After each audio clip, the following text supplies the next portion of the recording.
Lopez, and I'm with my brother, Dr. Jim Richards, my very dear friend, and yours as well. And we both, wait a minute, we both have the same father and different mothers, therefore that's why we have a different accent. Yeah, right. Come on. We got God as our father, and then we got our mothers. And so anyhow. There it is. Yeah, that's great. So today we are going to be talking about subject that includes everybody, that talks to every heart. It doesn't matter if you're a child, you're a young person, you're in the mid-age, or you're old. We are talking about financial aspect of our life, which is so important. Dr. Jim wrote book, Wired for Success, and this is your homework. If you want to get an A+, you have to read this. If you want truly abide in God's blessing, Wired for Success is the book for you. Dr. Jim, do you want to add any additional material that you would like to suggest? Well, if they go through Wired for Success, they will start understanding and realizing which materials they need to look at next to develop their life. But if they don't go through Wired Success, as far as this topic goes, then the other materials will help them in so many areas of their life. But I wrote Wired for Success before the big collapse in 2006. And, I survived a few financial collapses over the years, over the decades, because I didn't follow what the traditional process was for creating income and for creating a retirement. In America, they have this thing called 401k. A 401k is a retirement plan, and these investment companies put these retirements plan together by usually investing in the stock market. Now, one of the principles of success is do what you know. And too many times people think because they read a book about something that they know it, that they understand it. So people, were reading books about how to invest. And I had a bunch of friends that were reading books about how to invest. And they were just telling me how they were getting rich and all this kind of stuff. And so they would say, well, what are you doing for your 401k? And I'd say, I don't have a 401k. And I'm telling you, they would say, you're being irresponsible. You're not taking care of your family. What are you going to do for a retirement? And they would just lose their minds because I wasn't doing it the way they were doing it. Now, one of the things that, like I said, the first rule is do what you know. And, I could make more money doing things that I knew and understood than they were making in the stock market. And so I knew how to make money other ways. But in my heart, I have always known that in this generation that I'm living in, I've always known that ultimately the stock markets would crash, and that the elite socialists, that they would destroy the economy as a way to take over countries. And so it's always been the goal of the elitists to destroy the middle class and create two groups, and that's the very wealthy elitists and the very poor people. And right now the elitists are working this plan to dummy people down by destroying. Today, a New York state, they shut down every school in the state of New York, and it wasn't the government that did it; it was the unions. Same thing in Chicago. All in Illinois, state of Illinois is shut down, all educational system. And so what will happen as a result of that, in just a few years, we're going to have kids. And by the way, in every Democrat-run city that have been tests done, for example, there's not a single Black child in most Democrat cities that can read on grade level or can do math on grade level. So the goal is to dummy down our children, and therefore they can't go out and succeed in the middle class. And what people don't know is all of these elitists and all their children are in private schools. Those private schools didn't shut down. So I've always known this. You know, and people say, well, how did you figure this out? I read the Bible. It's not really that complicated. I have read and meditated on the Word of God, or if I didn't read it, I would meditate on parts of it every day for 50 years. And so when something becomes obvious in the Bible, it always amazes me that Christians are shocked at what's going on. I'm like, why are you shocked? This was in the Bible. You could have found this. But anyhow, so I knew that the destruction of the financial markets would be the ultimate goal of elitist globalists who are trying to create a one world government. And you talk about it in the Apocalypse book, yep. And Take Control of Your Life. I just wanted to mention. Yeah, absolutely. Yeah.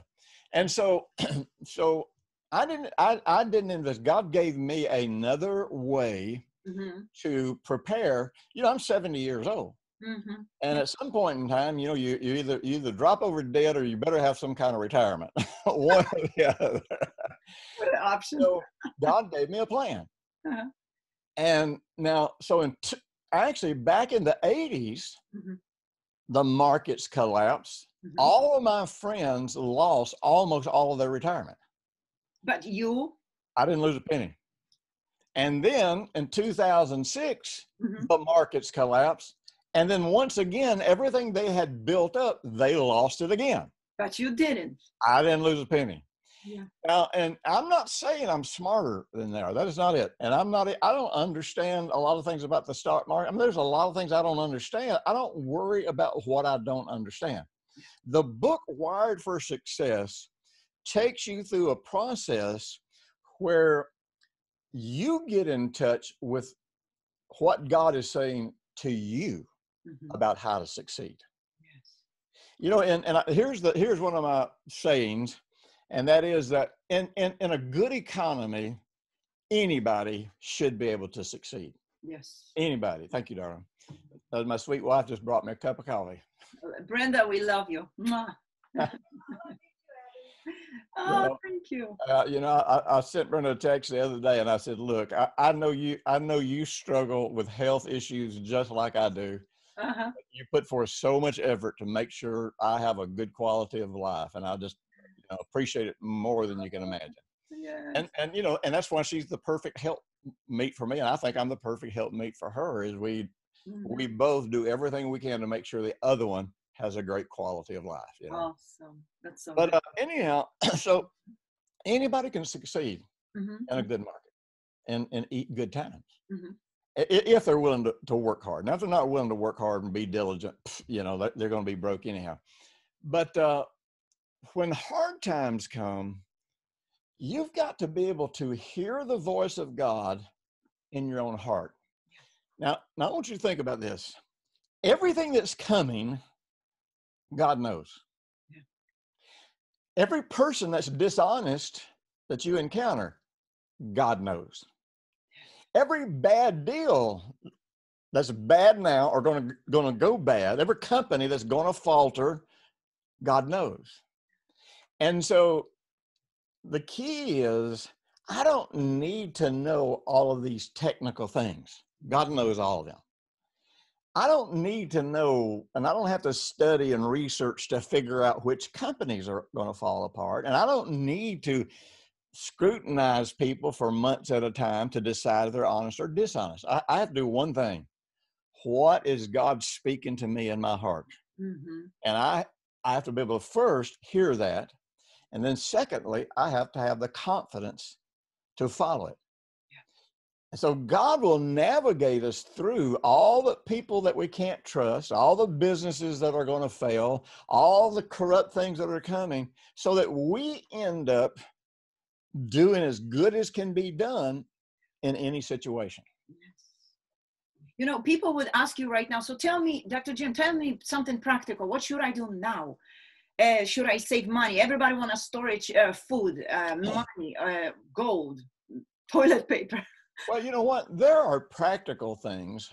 Yes. That you don't have to hear from God to know they make sense. Right.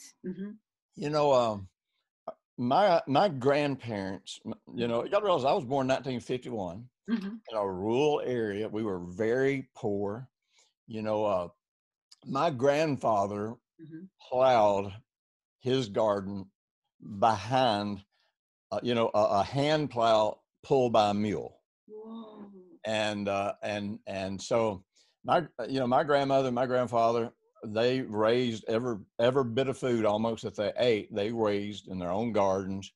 And they had a smokehouse where they would slaughter a pig or a cow or something, and they would smoke it and leave in the smokehouse. They had a root cellar.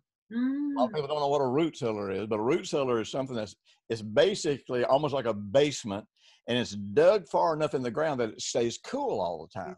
So even in the summer, it's cool there. Mhm. And so they could store food there, and they would do what's called canning. Do they can in Poland? Do they can foods? Yes, yes. Not metal cans, but where they put them in jars and seal them? Yes, absolutely. That's till Okay. today we do it. So when you're living off of the earth, so to speak, only a fool, and Proverbs, and so there's so much practical stuff in Proverbs. That's where you need to get your practical advice. Proverbs talks about be like the ant, be diligent, And so my grandfather, every year, at the end of harvest, they would have a certain amount of food that they would eat, but they stored food every year. They didn't store food because they thought the end of times was coming. They didn't store food because they thought because the government might, come in and do who knows what. They stored food because it was common sense. They stored food because you don't know what the weather's going to be. And so honestly, now this is my thinking. If I want to be able to serve people in really hard times, I better have some food put somewhere so that if hard times come, I'm not just out trying to take care of me. I can take care of my family, but I can also go out and help other people and reach other people. So, you should get out of debt. You should save up some money. Now, let me just tell you one of the things that will be coming. I don't know how soon it'll be coming, but at some point in time, it ain't gonna matter how much money you got saved up, because when we go to a digital currency, money will become illegal. And so, people are thinking they can invest in gold or invest in this or invest in that. No, once everything goes digital, real currency will become illegal. And so whatever you got saved will probably be worthless. So you want to save enough money that you can make it for a few months, but also you want to find what you can invest in that will sustain your life. So years ago, I sat down with Brenda and the girls. I said, now look, I don't know when this is going to happen, but I said, I can tell you this: in our lifetime, if we are not, and I don't know where it happen, but if we're not prepared for a crisis in our lifetime, we won't survive.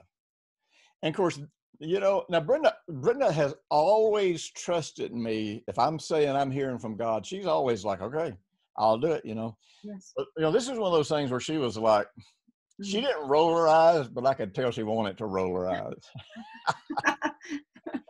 And so, honestly, my kids didn't do one thing to prepare. Nothing. Okay. And to this day, they haven't done one thing. And I'm not, I can't go there and try to make them do one thing. All I can do is what I know to do and what I'm feeling led to do. And I know that if a crisis came, I could sustain my extended family for a while, I'd like you to talk on generosity as well, because that will have to be developed in us. Oh yeah. Two things we'll have to talk about if you're going to get into prosperity is gratitude and generosity. And if those are absent, your heart cannot hear what God is saying to you. Yes. So anyhow, Brenda kind of thought I was nuts. And so several months go by and I'm in Canada doing a meeting, and man, and see, we live in Tornado Alley, and every 2 times a year we have tornadoes on the ground in our area, and you lose power and all that kind of stuff. But you're gone. But you're gone. You're away from home. Yeah, and I for almost 40 years. I traveled 2 weeks out of every month, so I was always gone. And so I was in Canada, up in northwestern Canada, and so we see on the news that Huntsville, Alabama had been devastated by tornadoes. Power was off. Oh. There was no way to get a phone call in or out. And so, I just went back to my hotel room and did what I always do. I just, I spoke life and peace over my family, but I sat down and just listened to my heart. Is there a reason to be troubled? Yes. And I don't look for trouble. And a lot of people do. A lot of people are like, if I don't get a confirmation somewhere that I'm going to be troubled, well, then that's your choice. Yeah. But what I've discovered is, if I don't get troubles, don't look for trouble. Don't worry about it then. So I just went on about my meeting. I didn't try to come home. I couldn't have got home anyhow. You couldn't even, I don't think you could even fly into Huntsville because electricity was off all over the city. And so I couldn't get a phone call in. Brenda couldn't get a phone call out. And so finally, after a few days, yeah, it was about 3 days, I think. And so finally we were able to connect after about 3 days. What did you feel during those 3 days? Knowing I felt absolute peace. You have peace. Oh. Yeah, I wasn't concerned about it. Again, see, too many times we get in, we have the potential for a disaster, Mm-hmm. and instead of looking to stay into peace, it's sort of like we start doing an inventory and saying, is there trouble somewhere? And something happened I'm not seeing. And so we start looking for trouble instead of looking for peace, which is just the opposite of what we're supposed to do. Stay in peace. Mm-hmm. If you're in peace and there's trouble, then you can instantly recognize it. But if you're in internal chaos, there can be storms all around you and you're not sure what's what because you're internally in chaos. So you can't identify the chaos out there. So I was in absolute peace. Matter of fact, people kept coming up to me and saying, how are you doing this? How are you staying here in this meeting? And, you're not freaking out. I'm like, peace of God, and it's not just a peace of God. It's a peace that comes from knowing. See, peace is about knowing that God is there and that everything's all right. Unwavering. That's the key. Do what now? Unwavering faith. Unwavering. That's right. Mm-hmm. So about 3 days later, we finally connect on the phone. The first thing Brenda said to me when we got on the phone, she said, I owe you an apology. Wow. Really? Those were her first words. First words. And I said, for what? And she said, I thought you were crazy. She said, nobody else has electricity. I have electricity. Nobody else can cook food. I can cook food. I got food. I got plenty of food. I don't have to go out. See, you couldn't even go out and buy food because cash registers didn't work. You couldn't buy gas for your car. I mean, everything was completely shut down. Yeah. And she said, I'm sitting up here in my bed comfortable with lights, television, and food. And so, it's like I tried to explain to my kids after that. It's like, look, we're not having food just because we think some end of the world crisis is going to happen. It's just good sense, and the Bible teaches you to do it. So yeah, so like I say, you need money to be able to last about 3 months. You need food to be able to actually. You need food for you and your entire family to make it about 6 months if you're telling the truth. Here's one of the things you need: water. You will get sick quicker if you get dehydrated than almost any other thing. And so you got to have water.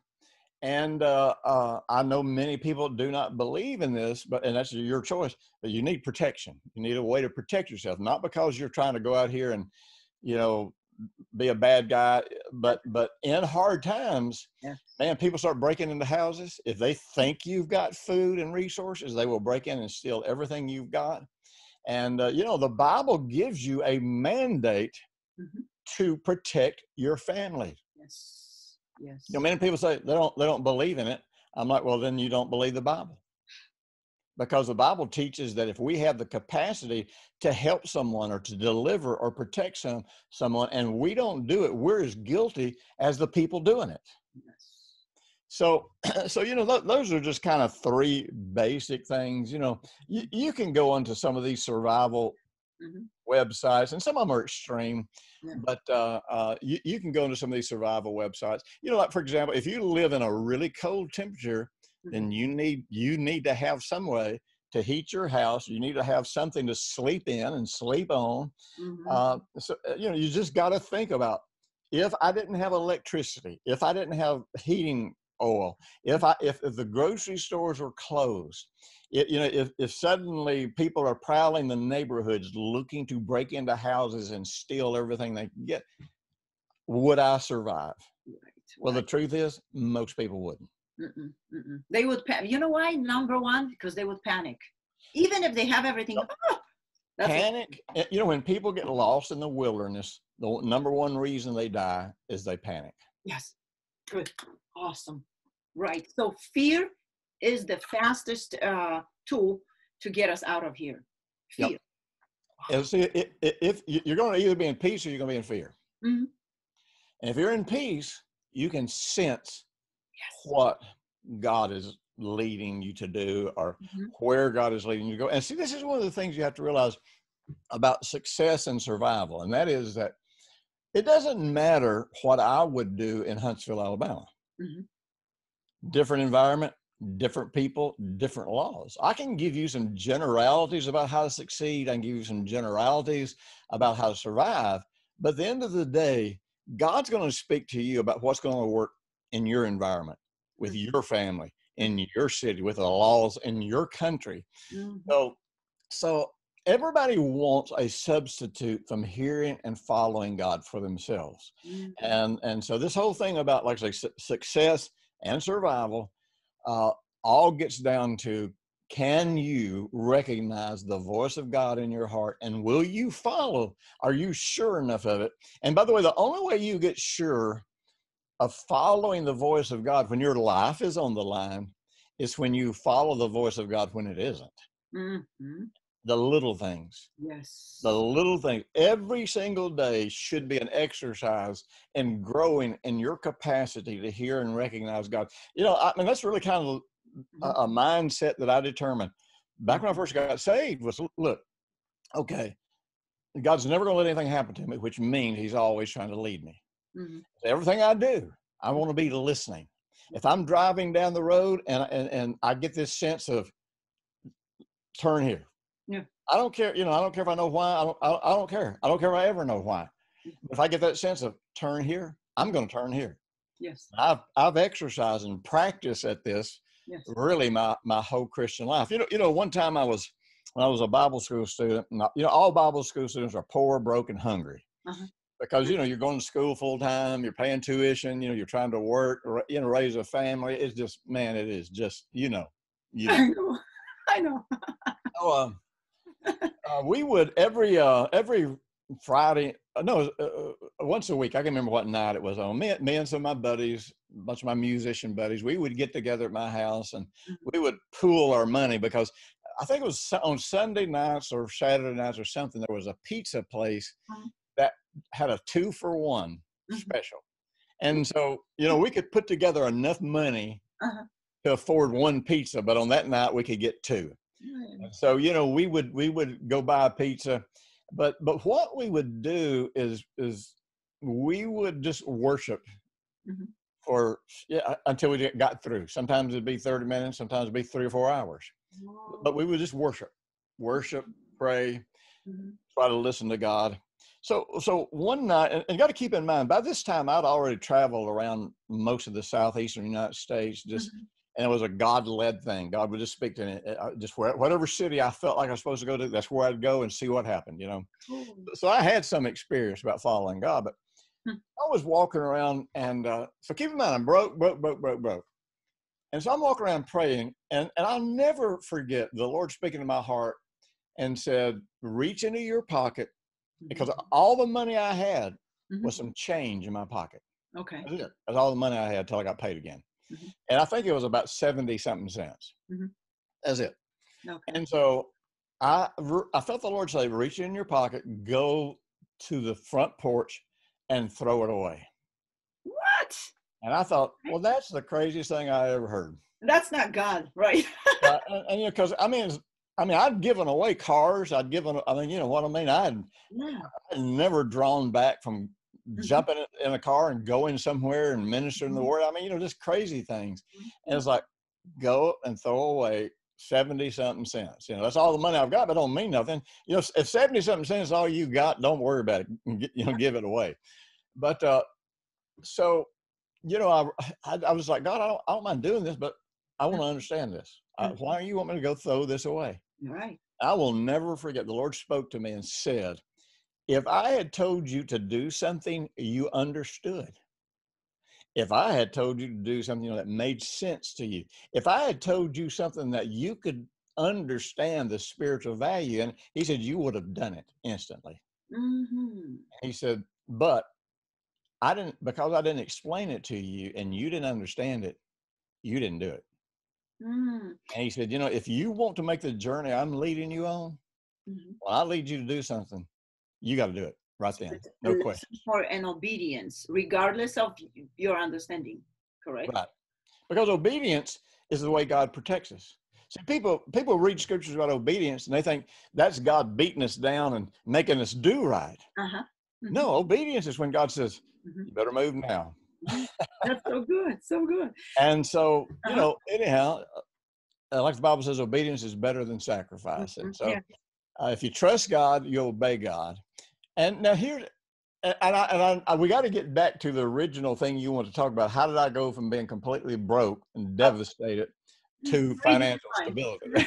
You read my mind. But I'm taking you to, you know, I don't want to take you too far, you know, off the track. Matter of fact, why don't we do that? Well, let me give you this one scripture. See, in the Hebrew language, the words hear and obey are a continuum. It's the same root word, but they're spelled differently, but the root word's the same. Well, anytime you have, you know, a couple, 2 or 3 words that have the same root word, then you know that's a continuum. And there's some way then that those words connect, and you need to look and understand how they connect. So the word hear and the word obey are a continuum. The root word is spelled the same. So what this tells you is this, and there's a lot of other scripture. I'm not going to go into all the theological basis for this, but what this tells you is this: you do not have the capacity to hear God in any area that you are not willing to obey God. Now, people say, well, how would I know that I'm not going to obey it until I hear it? You know, me and Clint Byers were talking about this in our Ultimate Impact a couple of weeks ago. The heart actually perceives things before they happen. Yes, the heart intuition. Yes, yep. Yes. And so this is why living out from your heart is so incredibly important, because your heart can take you down the path that you need to go now before you can even see it with your eyes, or before you can even hear what's happening with your ears. Your heart says, go now, go now. And so the heart's always ahead of the brain, always. Yes. And so the thing is, the heart perceives what God is going to say before your mind actually grasps it. Yes. And so if it's something you don't want to do, you know, I remember I was driving down the road one day. I mean, I was coming home from work one day. I was driving down the road, and I knew a guy that lived about a block from me, and I knew he was going through some financial difficulties. And I was just riding down the road. And when I passed by his house, I'm telling you, I heard the Lord say, stop now, give him your car. Here is hear and obey. What are we going to do? Well, the thing is, the reason I was able to hear God even say that was because I was willing to do it. I did. I just hit the brakes right then, pulled the car up in his yard, went up, knocked on his door, said, here's the keys, I got to go. And I did it real quick because I knew if I postponed it, I would rationalize why not to do it. Yeah. And I walked home. I walked the rest of the way home, you know. And so, but here's the point. If I don't trust God enough to obey him when he tells me to do something that, now, if you know the word of God, you know, you'll know if it's just your imagination. And if you live from your heart and you learn how to get in your heart, you always know when it's the voice of God or when it's just you. But the point is God can save your life before the event or the threat actually manifests in your environment. Yes, yes. So let alone if you cooperate with him and you do what he asks. Oh, exactly. So if you live in a place from your heart that says, as much as I know how, Mhm. I will obey anything God tells me. Because see, I know he's not just trying to make me do right. I Mhm. know it's not tests and all that goofy stuff that religious people say. I know that when God tells me something to do, it's always for my good. It's never for his good. Mm. And if you know and trust that, then when you hear the voice of God, you will not hesitate and you will avoid destruction. But wait, religion says exact opposite. Yep. God doesn't do it for our good. He is trying to teach us some lesson. So maybe we will learn something. You know, a famous scripture, prosperity scripture that people take out of context, where it talks about God owns the cattle on 1,000 hills. Uh-huh. You know, the prosperity message, teacher, I hate that. There's a fake prosperity message. There's a fake grace message. Any authentic message in the Bible, there's a counterfeit that's being taught in the church. Yes, yes. And you just got to be able to know the difference. But, I can remember the prosperity teachers would quote that verse and say, see, God owns the cattle on 1,000 hills. He'll give me one if I need one. If you read that scripture, here's what God actually says. Mhm. He says, look, I don't need your sacrifices. He said, I own the cattle on 1,000 hills. If I was hungry, I would kill one and eat it myself. In other words, and he's saying, your sacrifice, all of the stuff that you do is not for me. Right. It benefits you and your heart and this sort of thing. But see, we don't believe in a good God. Therefore, we think everything is something we're doing to try to make God happy. And it's Mm. not. It's something we're doing, number one, because God wants us to come out good. But also, there's this other continuum that starts happening. Every time I obey God and it comes out good for me, Mhm. then the next thing he leads me to do is easier to trust. Mhm. It just gets easier and easier. And really, then things get bigger and bigger and bigger as far as what he's able to do in your life. Mm. And he can't go from you're broke to I'm going to make you a millionaire tonight Mhm. because you wouldn't follow him. You Mm. never trust him. You never do what he leads you to do. So anyhow, so let's go back to kind of the topic that you wanted to cover, and let's Yes. start with how did I go from absolutely penniless Yes. to a life that I've been able to finance taking the gospel around the world continuously. Mm-hmm. Maybe for those that will watch this session the very first time, we might have a views that don't know you. Do you want to paint a little picture, just briefly, on how you grew up? Well, I grew up in dire poverty. My father was what we call a bootlegger, and Mm-hmm. I understand that all of you all know what a bootlegger is, even in Poland, right? Of So, course.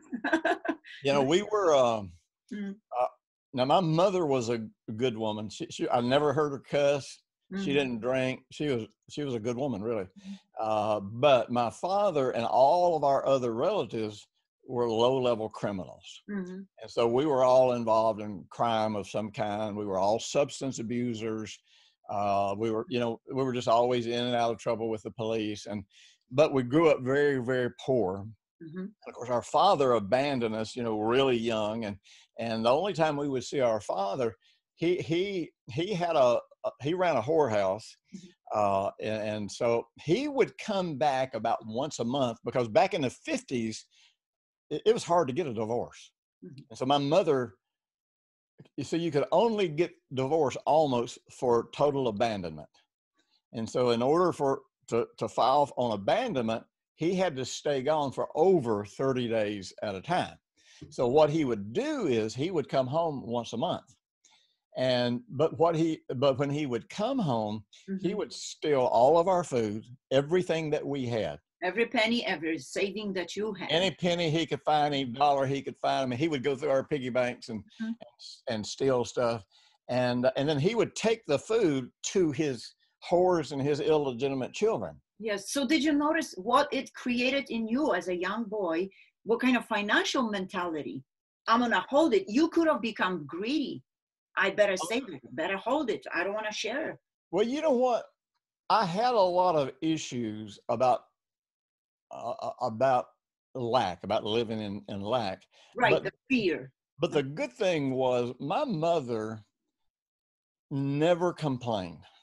Never complain. I never ever heard her complain. And, you know, we would sit down to a meal and the only thing we would have would be flour and water. And so she would make that, you know, she would put that together and make some kind of little flapjacks or biscuits. And of course it didn't taste good because it didn't have milk in them. We couldn't afford milk. We didn't have anything. Wow. And so, but my mother would do this stuff and she would never complain. You know, he would come in and beat her mercilessly. And my mother just, the next day would just get up, put makeup on, cover up the bruises and the black eyes and go to work. And you know, there was never a day that my mother ever one time said, we're not going to make it. There's never one time that she ever expressed fear to us. So fortunately, even though we were living in dire poverty and suffering from all kinds of abuse, I didn't have anybody convincing me that I was a victim. Now, this is really important. Now, very important. There's a couple of ways that you can know if you've got a victim's mentality. And listen, if you got a victim's mentality, you will never prosper. You will never succeed. That's awesome. One of the key things is this. The opposite of gratitude is a victim's mentality. And so when people start, you know, blaming everybody else for what's going wrong with them, blaming their childhood, you know, you really for real might be broke and destitute because of your childhood. But a victim uses that as their excuse to have a bad attitude, to blame people, to not take responsibility. So number one is gratitude. You have got to, no matter what bad situation you're in, there's always something to be grateful for. Yes. You know, my mother wasn't a spiritual woman, but you know what? By the time I was in the third grade, I was working and buying a lot of my school clothes. And back in those days, you go to the Dollar General store and you could buy a pair of blue jeans for $1. You could buy a shirt for 50 cents. And so, you know, my brother and I, and my sister, we all worked, you know, all of us worked. Now, I don't mean to speak ill of my brother, but my sister and I worked more than my brother did. My brother was more apt to steal it than he was to work for it. Right. He was a little more criminal. Why should he work if he can steal? Right. He saw that stuff, you know, in my dad and in, you know, our family members. So, you know, we would work. I mean, we would work. I mean, my sister, same way. She started working early. She started working in like as a waitress in a cafe really, or she was, golly, 12 or 13 years old. And, you know, like I said, I was working by the time I was in the third grade. Third grade. So you would buy those pants and what did you do with them? You would just wear them or do something, resell them? Well, no, then it was just had to have them to wear, you know. Now, what was so funny is clothes were so cheap back in those days, the way they were made. If you bought a pair of blue jeans that fit and washed them, then the next day they're this much too short because they would shrink. And so, we call them waiters. And so, you know, the poor kids all wore waiters because we couldn't afford clothes, you know, that were made well and that were pre-shrunk. So we all, you know, all the poor kids just looked like trash all the time. But again, you know, my mother would just do what she could. She made $19 a week. And so she's raising 3 kids and having everything she's gotten stolen once a month, and we're living off of $19 a week. And so, you know, she did what she could for us, and she gave us what benefits that what she could give us. You know, back in those days, you could go to the movies for about a nickel, and you could buy, like, if you got inside the movies, you could buy a soft drink for 5 cents. At the drugstore, you buy them for 3 cents. And then you could buy like a candy bar or something for a nickel. And so, you know, so we would have like maybe our mother would give us 25 cents. Yes. And so, you know, we just go to the movies, have a soft drink, candy bar, and celebrate, so to speak. Yes, yes. So tell me something. Can I interject? Yeah. Tell me what you're thinking. Were you thinking more positive, or you were towards, I cannot do it, when you were young? When you struggled at poverty, you knew there's constant lack of this, of this, of this. How did you think? Here's an interesting thing. When you're young, for example, when you are in your mother's womb, you know, your heart forms before your brain. Yes. So while you're being carried in your mother's womb, what's influencing you are the emotions of the people in your environment. Of your mother mainly, right? Mainly your mother. Mm-hmm. And so because like for example, the emotion that affects kidneys more than anything else is fear. So my mother had a lot of fear. So all of us, all the kids had various kinds of kidney problems, every one of us, because you'll come out of the womb with them because fear affects the kidneys. I won't go into too much detail on that. So we had, I think we all had certain core survival fears. But here's the thing: the best thing that happened to us was that our father left. Mm-hmm. So the emotional environment that we were in, my mother didn't focus on desperation. Mm-hmm. There was never a discussion about whether you could or couldn't. Mm-hmm. There was just this sense of we always get by, we always come out. So what happens in heart development and young children, particularly if at a young age, you tend to lean more to intuitive feelings rather than intellectual feelings. So the honest truth is, we didn't even think that way. It wasn't, we didn't think about whether there was lack or there wasn't lack. There was lack. There was nothing to think about it. It was there. In other words, there was this very realistic thing of, this is just where we are. So you don't think about it. Why think about it? And, you know, we didn't talk about it. We didn't sit around and complain about it. We didn't whine about it. And so we were being very much at a heart level influenced by the survival determination of my mother. And so you just kind of, from that perspective, you never thought about being poor. When you got up tomorrow and you realized, you know, I've got one pair of blue jeans to wear to school, that's it. And you realize this pair of blue jeans is so small, I can't keep wearing them. You didn't really complain and you didn't really think about how bad your life was. You just said, okay, I just got to find a way to get a pair of blue jeans. But hold on, if there is some listener that think, okay, Dr. Jim, but I have this emotion in me. Thank God you grew up different. How can I release this suppressed emotion in me? What would you tell them? Oh man, this is going to sound so cruel. Please. But we use the emotions based on our past as a way to justify our fears. What if it comes from the womb? What if their mother is extremely... Oh, it's true. I'm not saying it's not true. No. Even when it's true, even when these things were projected upon you by your mother or your or whatever, the point is, there's some point as a believer when you have to say either God is an absolute psychotic liar, or I am a new creation in Christ. The old man's dead. And so unless I go back and want to pull those things forward, then they're not going to come forward.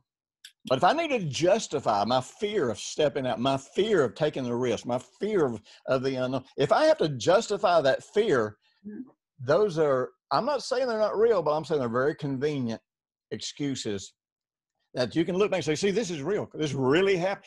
You know, and you know this. I mean, I could spend hours going through stuff, the horrors of stuff that most people have never lived through, never made it through, the heartbreaks, the sadness, the pain, the shame, all of these kinds of things, you know, and you know, I'm going to tell you something I probably only said once or twice in my entire lifetime. Go ahead. And you know, my first sexual encounter was when I was 9 years old.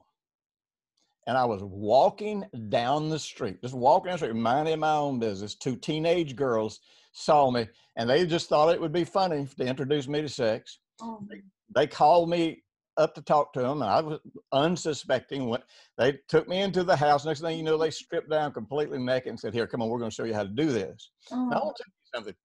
If you think that won't mess you up, if you think that will not give you perverted thoughts, and you're 9 years old and you're trying to juggle all this and try to understand exactly what just happened. And so this meant very early in my life, I was set on a very unhealthy sexual trajectory. But you know what? Yeah. When I got born again, none of that mattered, because that guy was dead. Oh, so you could make excuses, but you chose not to. That's right. See, and that's where you become a victim. A victim says, well, let me say this, there's a difference between being victimized and being a victim. I was victimized. I could go down a list of stuff that happened to me, that violent things that happened to me, immoral things that happened to me. The first time I ever did drugs, I mean, seriously, I smoked a little weed. First time I ever did really serious drugs, I was totally innocent, had no interest in it, and I was riding down the road in Texas, and in Texas back in those days, if you were caught with LSD or certain drugs, you went to prison for life. No parole. So I'm like 18 years old. I was 17 years old. We're driving down the road about 1 o'clock in the morning, me and some musician friends of mine, and all of a sudden, police pull up, find us, the lights come on, and the guy driving, he was about 30. He reaches into his pocket. He pulls out a handful of every kind of drug. We didn't even know what all was in there.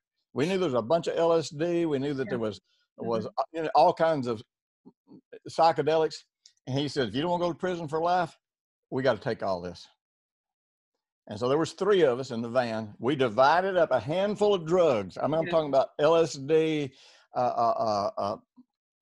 I'm sorry, I'm having a little bit of mind like speed, all kinds of stuff. I don't even know what all was in there. The first time in my life. That's how I got that. That's how I started getting into serious drug abuse, was from that night. Now, was I a victim? Yes. Or was I? No. Was I victimized? Victimized, yes. But you didn't become victim. But did I become a victim? And see, so we have to realize we can be victimized, but if I start using that for my excuse, then I become a victim. And the moment, the first thing that happens when I become a victim, number 1, I have an excuse for bad behavior. But number 2, I stop being grateful. I stop noticing the good things, because now my mind, so you have authority over who you are. Yes. You have authority over your sense of identity. And every time you make a choice, your inner man says, oh, so that's how you want it to be. Well, yeah. I mean, and we don't believe that. People do not believe. Man, I right now I got a cyber church series going on called Overcoming Bad Decisions. And I talk a lot about this, how that we have authority, and God created us and gave us authority. So it's sort of like if I think about my past a lot, the pain of my past, then there's part of us on the inside says, oh, so that's what you want to think about. Okay. I'll make you think about that more. If you're thinking about pain somewhere in your body, then your mind says, oh, so you want to feel more of that pain? Okay, I'll make it where you feel more of that pain. Well, that's what happens. Victims, people who want excuses, and they don't, sometimes they don't even realize they want excuses. They're afraid to believe God, or, they're afraid to step out, whatever.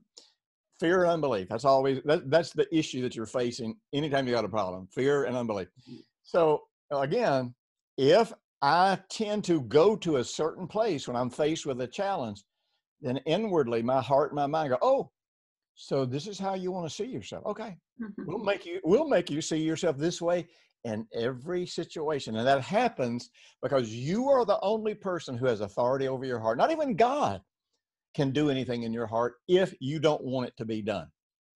And so then the next thing, one of the next things that happens once we become victims, and we stop having gratitude, then the next thing that happens is we have no capacity for generosity.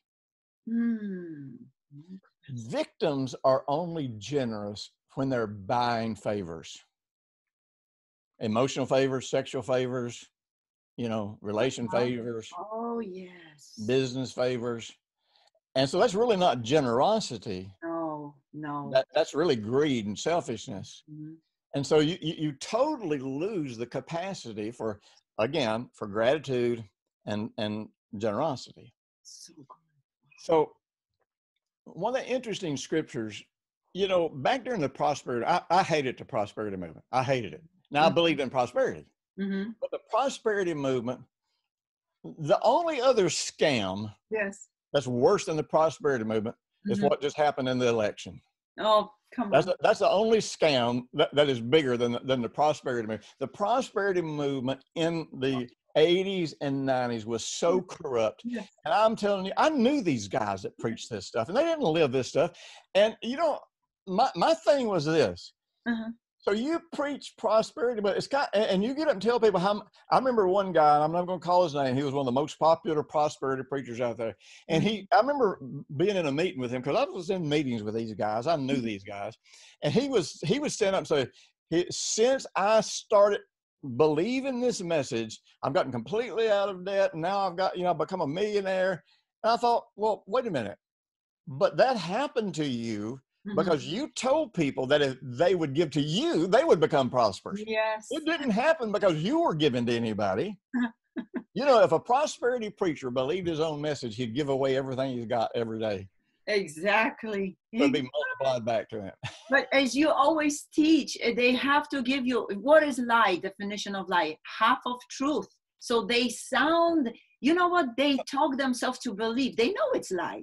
But they preach it so much that they begin to believe it. Here's something I've realized. It's going to sound pretty mean. But preachers and politicians live in a bubble outside of reality. They have no concept of what the real person deals with day in and day out. Now I'm not saying all preachers. I'm not saying all politicians. But I'm saying the bulk. I'll hear these preachers say, you need to get up and pray 3 hours a day before you go to work. I'm like, let me see. So you want to pray 3 hours a day before you go to work, then you want to go to work, and then you want them to give most of their money to you. And then to be a good family man, they got to be sure and do all this stuff for the kids. There's not that many hours in the day. And there's not that much money in the universe. Nice game. It's really easy to be idealistic about how people should run their lives when you live in a bubble that you're living off of those people. You're living off of their, politicians don't make any money. They don't create finances for people. The government doesn't create finances. No. And sadly, most preachers don't create finances. Now, all of those people could help other people prosper, and some politicians, some preachers do. But by and large, it's a shell game where they just scam people with a bunch of half-truths and idealism. Right. What does that mean? Yeah, no. That's awesome. No, that's good. Step on some people's toes like mine and the others. We have to hear the truth. Yeah. I don't want to get out of touch with the common man. I don't want to be where I'm having a conversation with people and it makes no sense to anybody that's listening, but they say amen because they're in church and they got to, that kind of thing. I want to talk the language of the people. I want to understand where people are. So you have one of the greatest things you've got to resist if you really want to succeed and prosper. One of the greatest things, first and foremost, I want to know who God is, and I want to become like God. That's what righteousness is. Righteousness is where I'm going to harmonize my life with God. How He treats people is how I'm going to treat people. And so you get this core reality. God's good. You can trust God, but also you have to establish your heart in the fact that you're a new creation. The past has no power over you. Yes. Then you're ready to go forward. Awesome answer. Thank you. I think everyone is will listen to it a few times, I hope. Back to you. You were born in poverty. You showed us your childhood. How did you break out of this? Well, I was a runaway at 14. And so it's hard at 14 years old to make a living. Yes.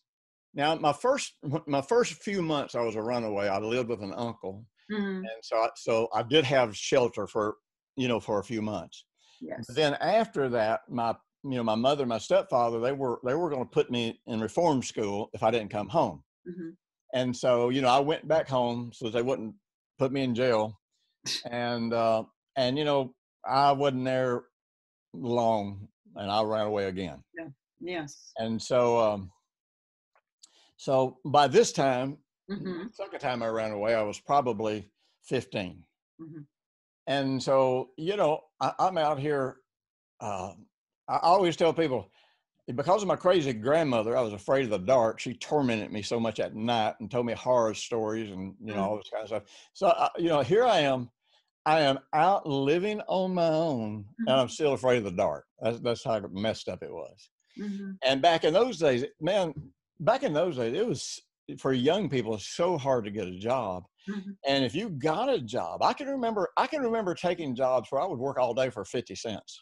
Or so maybe they'd give me $1 and they'd buy me lunch or something like that. So you're just you're just scrounging. You're just always trying to find some way to just make it through a day. And have a meal. You know what I mean? Survival. And so finally I managed to, I don't remember, I got a job. Mm-hmm. And so I got in a boarding house, one of these, sort of like a flop house, what they call a flop house. Okay. And my rent was $8 a week and $8 a week and one meal a day. And so, man, that was the most safety I'd had in a couple of years. Wow. So when I was 14, when I first ran away, I thought, man, I got to find a way to make some money. Mm-hmm. And so this was when I put together my first band. And we were horrible. I mean, I couldn't even play the guitar. I lied and told these guys I could play the guitar, and I couldn't. And so I had a band coming together, and I couldn't even play the guitar. And so I had to, when I met with them for the audition, I had to borrow a guitar, and I got what they call these fake music books. Yeah. And I learned 2 songs. I found the simplest songs I could learn, and I learned 2 songs, and I auditioned on those 2 songs, and they hired me. And so even though it's still my band, I pulled it together. Yeah. They hired me, so it was a group. So anyhow, we go out and play our first gig. They fired me the first night. I was so bad. And it's like, I still got to find a way to make a living. Yeah. And so I actually ended up putting together another band. Mm-hmm. I rented a little, what they call a VFW hall. I rented it. I went out and bought some tickets, and I made handmade posters for a dance. Mm-hmm. I put them all over the school and put them everywhere. And I went out, I was selling everybody these tickets. And then I go to the bottling company for the local soft drinks. And I arranged to buy, I think it was 10 cases of soft drinks. I set up a concession stand. And so really, I ended up making more money that night than the average person made maybe in a month. So didn't that encourage you? Hey, I can be a young entrepreneur. No, exactly. It's like, oh, okay. Okay, got it. Mm-hmm. So music became one of the ways I made most of my money. Mm-hmm. And then I ended up, getting a job and working in the daytime. So daytime, working a job, weekends and nights, playing music. And then I started another little business on the side because I realized I was really good at buying and selling and trading. Mm-hmm. And so I would buy, for example, like over on my wall right now, I've got, I don't know, I've got 2 or 3 guitars over there. Probably, the 3 of them would be worth maybe $8,000 or $9,000. I don't have a penny in them because I would trade and I would get a guitar or get an amplifier or something. And then I would trade that and trade up, and then finally use it to get something that I wanted. So I had 3 jobs going: buy, sell, and trade, playing music, daytime job. So, but the problem was, it didn't matter how much money I made. Mm-hmm. I never had money Mm. because I drank and eventually started doing drugs. So you spent them. You didn't have idea on saving. What means to Oh saving? no, no, because when you one of the things that happens to you when you have been poor all of your Mm. life Yes. is you're trying to meet that need Mm-hmm. of satisfaction and having stuff, and Yeah. so you spend it as fast as you get it. Mm-hmm. And then when that doesn't meet the need that you have, then you Mm-hmm. go buy stuff on credit. Yes. And so you're trying to overcompensate for Mm-hmm. this feeling of lack that you grew up with all of your life. Or you look at an item. Oh, always wanted this. I always wanted Yeah. this. So you buy, you spend. Oh my. Or some way you think it'll make you happy. You know what I mean? Just somehow. Finally, I can have it. Mm-hmm. So I made money, lost money, and but you have to realize throughout my life, because I was born with a kidney disease, Mm-hmm. I was always plagued with sickness. Yes. And which meant, I would have times that I couldn't work. I would have times I'd be, sick. I'd have times I couldn't function. Right. And so, Medical debt. Mm-hmm. yeah, so always facing debt and, hardship just because of medical problems. So finally, when I was 21, gave my life to the Lord, Mm-hmm. and, broke. I wasn't destitute then, but I was broke. Mm-hmm. And so, I started making this journey with God, and really my finances stabilized. I didn't have a lot, but, I wasn't going in debt anymore. I wasn't buying drugs. I wasn't staying drunk all the time. I wasn't doing stupid things. Mm-hmm. And, so that saved you a lot of money. oh yeah, absolutely. So, I had about 8 years there of really succeeding in ministry. In ministry. I started a ministry. Now, there were times when I went through a lot of lean years because I was a street preacher. Ain't no money in that. Right. I had a lot of financial challenges. Mm-hmm. How did you survive financially with those ministries? You know what? It was so interesting. I kind of made myself a promise. Mm-hmm. I will never tell anybody I need anything. Never. I'll never go out with my hand out. I like that. I will just go minister to people and trust God to provide for me. That was pretty challenging, but it always worked. But the key was following where God was leading me in my heart. Do you? Can I ask you? Do you keep that promise still? Yeah, pretty much. I don't ever. I noticed you never talk about finances. Never mention needs or something unless it's an outreach. You want to bless someone. You never got one of those letters from me that says, "If I don't hear from you today, then we'll be gone." Got a special offer. And you never heard, nobody's ever heard me do that. As a matter of fact, a lot of ministers say, "I don't know how you make it financially because you never talk about money." Well, I do every now and then. But I just so despised preachers that were always gouging you for money. I just despised it.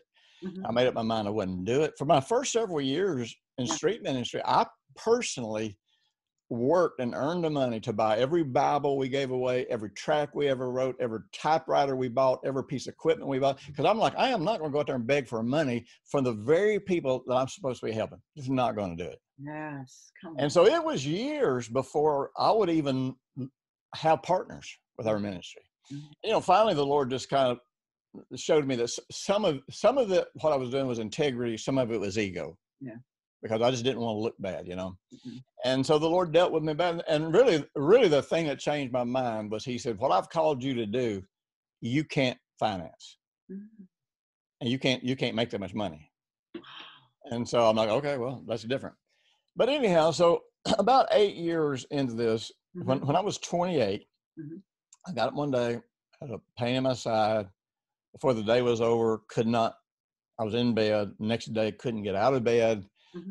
Was taken to the hospital that day, and the words of the X-ray technician that did the X-rays on me said, "We have never seen a person with kidneys this bad still alive."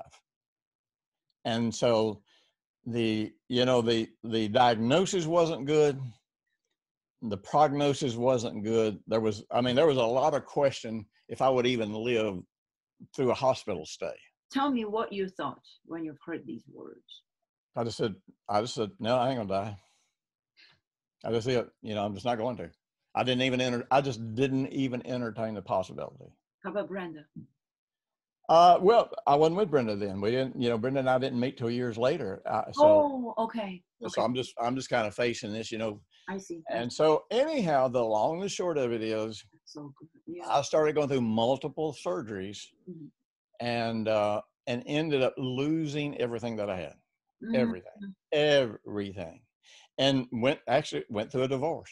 Okay. And then I made a series of not really great decisions. That's one of the powers of this new series that I've just released on overcoming bad decisions. Because I made some bad decisions. I made decisions that should have ended, my purpose. It should have ended my life. It should have ended my destiny.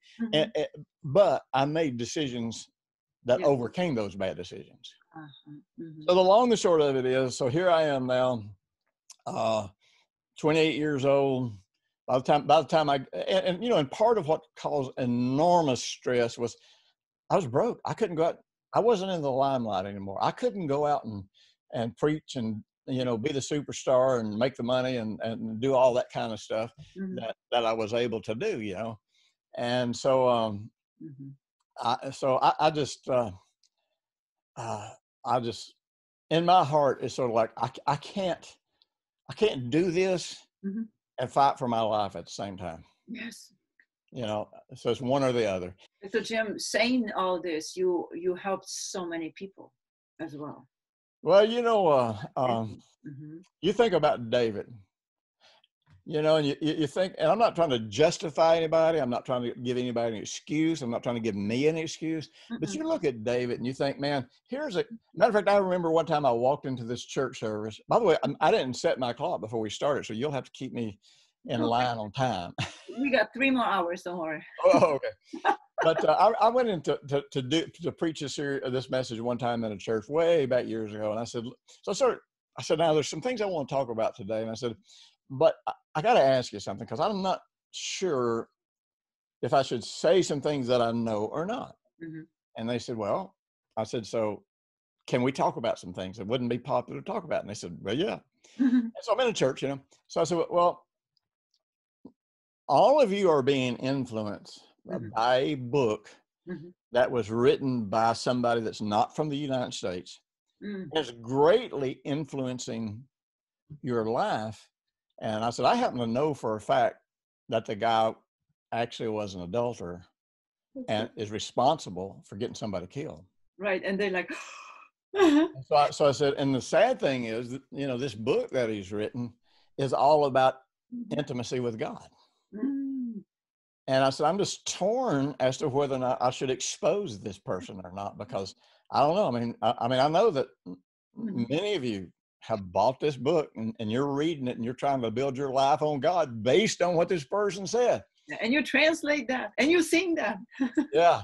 And so I didn't tell them that part because that would have given it away.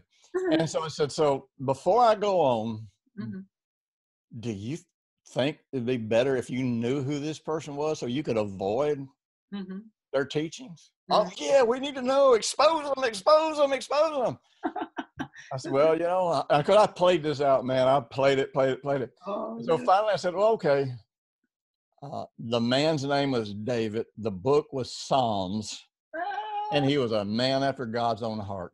How do you account for that? And I'm telling you what, these people, they about lost their minds, their head. And I said, well, that's different. No, it's not different. He was a man. It's stuck real.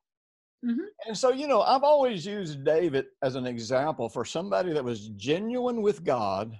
Somebody made horrible decisions. And here's what we fail to know. By the way, apply this to finances, apply this to relationships, apply this to everything, what I'm about to say. The rest of David's life, he faced persecution. He faced threats on his life. He faced people trying to mess up everything he did and even mess up how God wanted to use him based on that decision.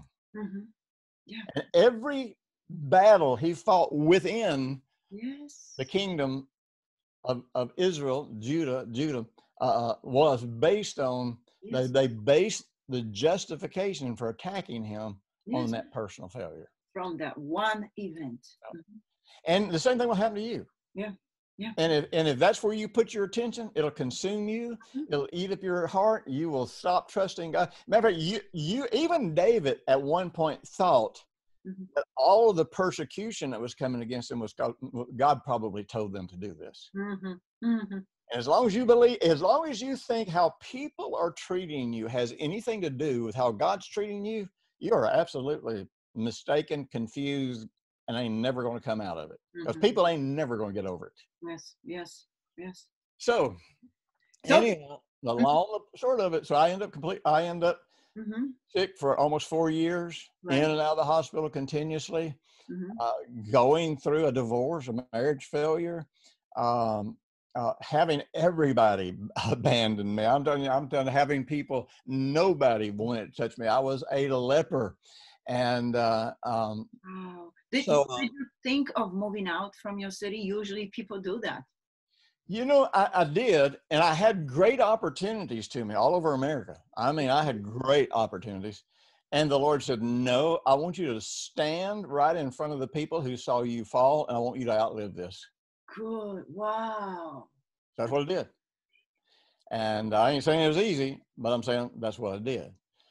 But financially, you have to realize I was destitute.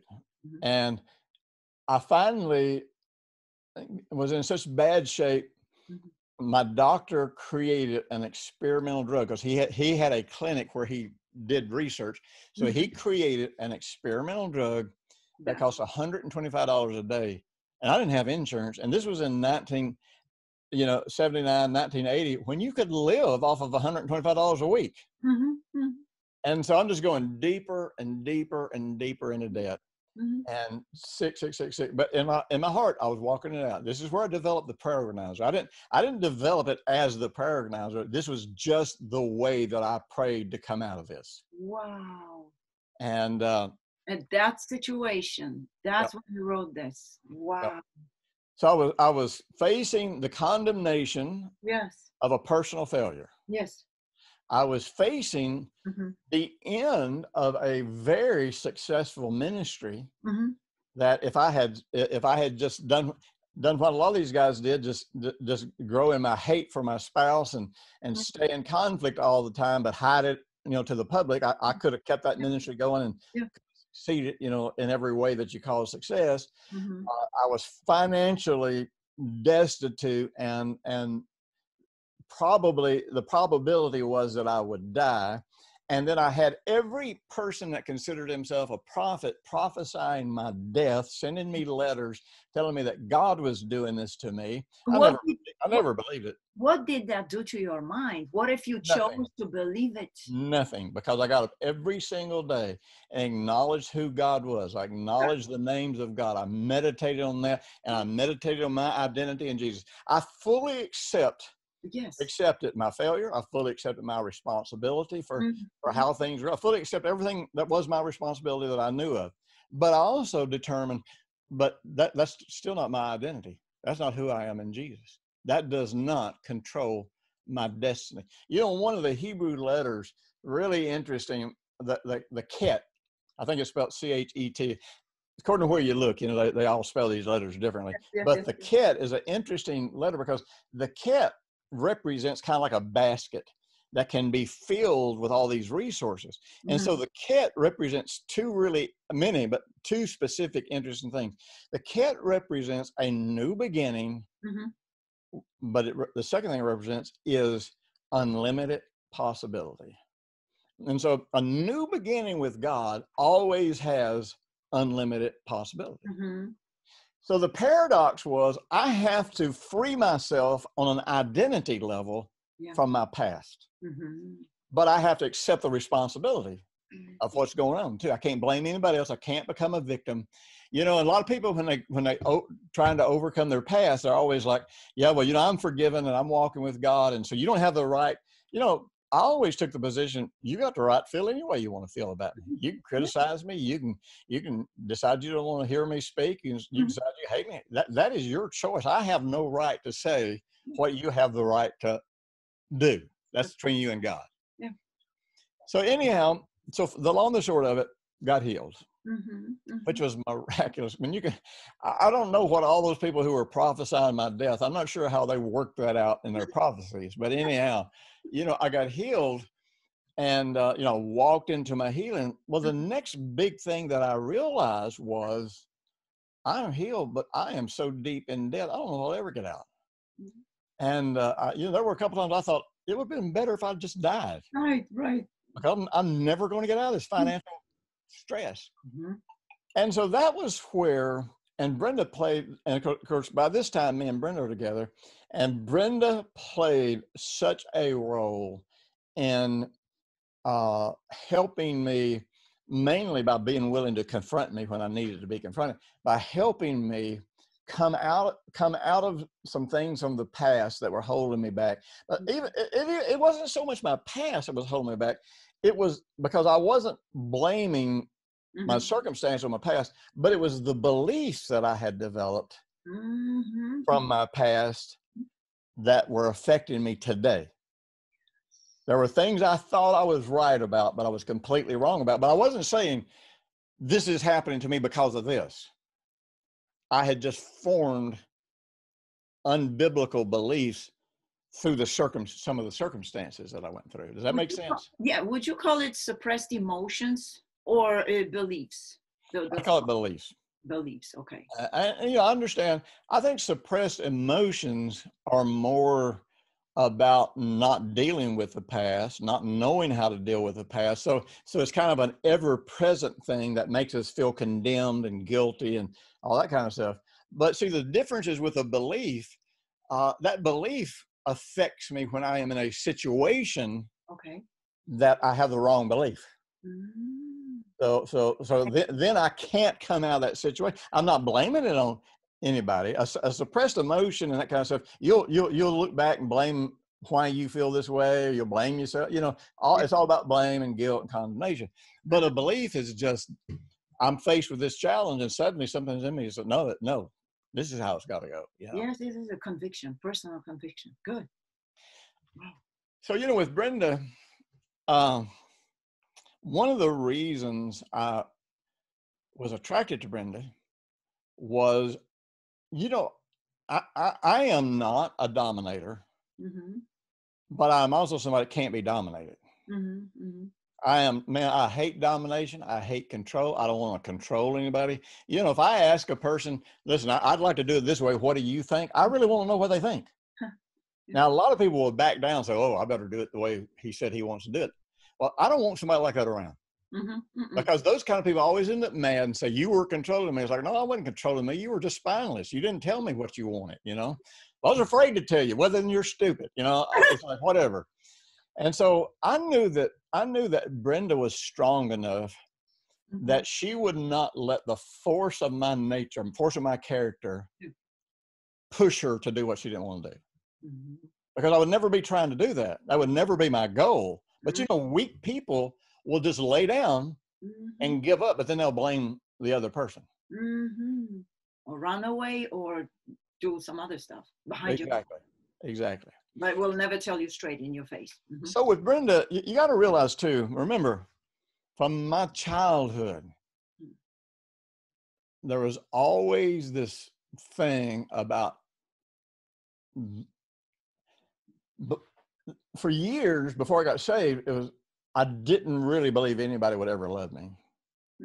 Right. But then, even because of the circumstance I was in after I got saved, I was in a relationship with somebody that the reason they were with me was because I was popular. I played in the hottest nightclub in town. I had the best drugs in town. You know what I mean?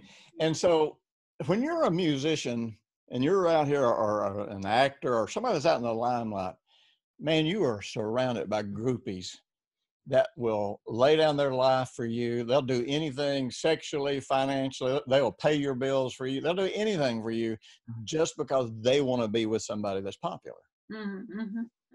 So, so I was still, even though I was free from believing that I was unlovable. I was in a relationship with somebody that was incredibly codependent and needed for me to be everything, you know, for them. Yeah. And I absolutely cannot function that way. I mean, you know, I'm telling you, I can't function that way. So Brenda was somebody who, when we got married, I was sick, I was broke, I didn't even know what my future was going to be. So she was the first person that ever came into my life when I wasn't on top. Mm-hmm. She was the first person ever came and said, I'm really not here for all this stuff you can do for me. I really love you. I want us to build a life together. So really, Brenda, other than my mother, Mm-hmm. which I question sometimes, other than my mother, you know, Brenda was the first person that I ever believed actually loved me. Yes, yes. Mm-hmm. Such a great influence. Unconditionally, not for some benefit. Yeah. Just you for you. Mm-hmm. So when you love somebody, and remember, love is value. Mm-hmm. You know, the fear of God Love is value. is juxtaposed against the love of God. Mm-hmm. Now, to understand the fear of God, you only got to understand the love of God. Well, the love of God is about how much you value God. Yeah.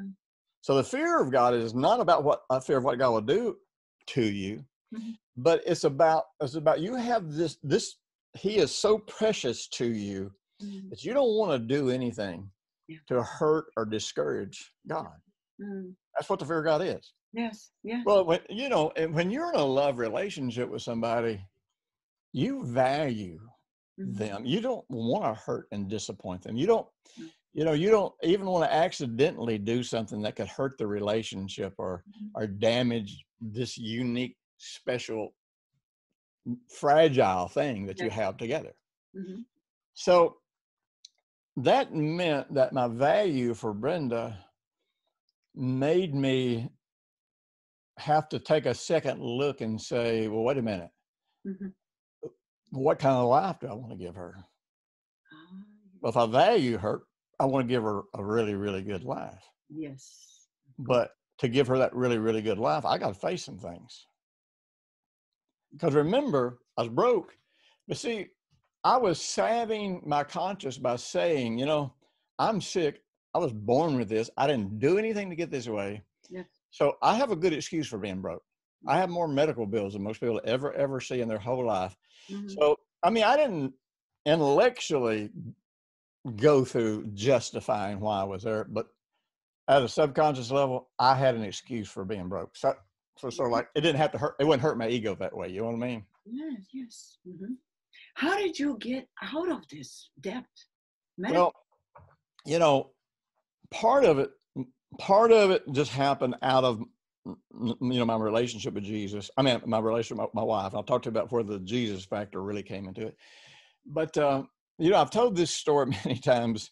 Mm-hmm. You know, one day Brenda and I sat down to eat and, you know, I was just thanking God for his goodness and just thanking him for providing for us. And I made this statement, you know, I said, man, thank you that all of our needs were met. And Brenda just, man, she slapped the table. She said, you know what? I'm just sick of our needs getting met. Well, everything in me wanted to jump up and say, you Jezebel, you know, I bind you up in the name of Jesus.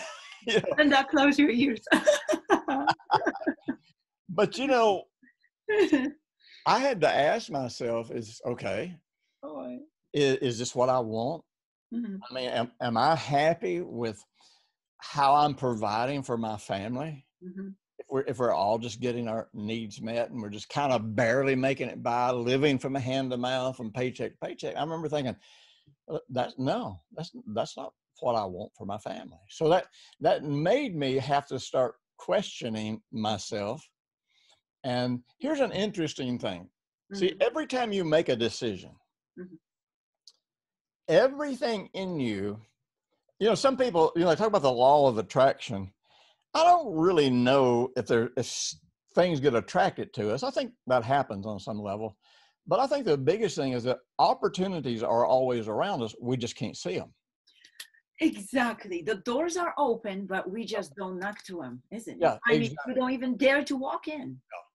So once I became open mm-hmm. to questioning my why I felt like get by was enough. Once I started willing to question myself and started looking to how to get past there, I started suddenly, seeing things, hearing things. When I read the Bible, I would see things that I had skipped over. But here was one of the things that Brenda and I did. Okay, so this is just not long after I'd gotten healed, and we started talking about success and prosperity and what it meant and all that kind of stuff. And for me, now my whole Christian life is this. There's a difference between convenience and conviction. Convenience. Most people believe what is convenient for them to believe. They believe what makes it comfortable for them to live in their circumstances, not be too challenged. But see, conviction is where you see something in the Word of God, and because Jesus is Lord, it don't matter if it's convenient. It don't matter how you feel about it. It's like, oh, Jesus is Lord. Okay, then this is how I need to see it. If this is how God sees it, this is how I need to see it. So with me, if I can see the conviction in it, if I can see it from the Word of God, then I always go, okay, then that's where I got to go. I may have trouble getting there. I may struggle with it, but here I go, So, we started going through the scriptures, just reading scriptures about prosperity, seeking to understand them. Are there any particular scriptures that you were holding on, or just overall? I was just reading and meditating on hundreds of scriptures. Hundreds, okay. I mean, literally, just hundreds of scriptures. And of course, I was dissecting them. I was translating them. And so I remember, we were, and I may not remember this in the exact sequence. There may be some things I'm off a little bit on, but all of these things happened. I'm just not sure of the context that they happened. But I do remember that one night, we came to this realization, or I came to this realization, and we talked about it. It's like, look, we have all been taught that there's one thing that you believe for healing, one aspect of the gospel, and there's another aspect of the gospel where you believe for prosperity, and there's another aspect. And I said, no, when Jesus died and carried, my sickness and disease, he carried my poverty. And so I started realizing there's only one basis for everything. Yeah. Go ahead. Cross. Exactly. Finished work of the cross. Yep. Even finances. Yep. And see, we segregate all the different things we need in our life, and we think there's a different pathway to each of these different things: peace, health, marriage, prosperity, whatever, healing. And it's not. Everything was dealt with one way at the cross, at the death, burial, and resurrection. Wow. So that was my first bam. Yeah, bam, revelation. I mean. Oh, yeah. Yeah. And so I'm like, the same process I went through to get healed is the same process I got to go through to prosper. And that is, and again, going back, and I wasn't calling it the prayer organizer then, but then I had to start including, I started looking at scriptures that would say, okay, this is the name of God concerning prosperity and provision. And wait a minute.